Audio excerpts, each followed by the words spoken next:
കേരളത്തിൽ ഉയർന്ന ചൂട് മുന്നറിയിപ്പുമായി കാലാവസ്ഥാ വകുപ്പ്. തുടർച്ചയായി ശരീരത്തിൽ സൂര്യപ്രകാശം ഏൽക്കുന്നത് സൂര്യതാപത്തിനും ത്വക്ക് രോഗങ്ങൾക്കും നേത്രരോഗങ്ങൾക്കും മറ്റ് ആരോഗ്യ പ്രശ്നങ്ങൾക്കും കാരണമാകാമെന്നും പൊതുജനങ്ങൾ സുരക്ഷാ മുൻകരുതലുകൾ സ്വീകരിക്കണമെന്നും അറിയിച്ചു.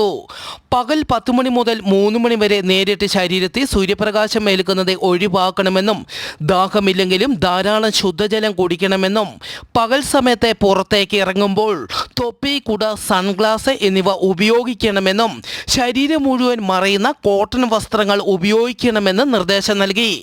കനത്ത ചൂടിന് ആശ്വാസമായി സംസ്ഥാനത്തെ ഒറ്റപ്പെട്ടയിടങ്ങളിൽ ഇന്ന് വേനൽ മഴ ലഭിക്കുമെന്നും റിപ്പോർട്ടുകൾ. ബൊളീവിയയിലെ പോട്ടോവി മേഖലയിലുണ്ടായ ബസ് അപകടത്തിൽ 37 പേർ മരിച്ചു.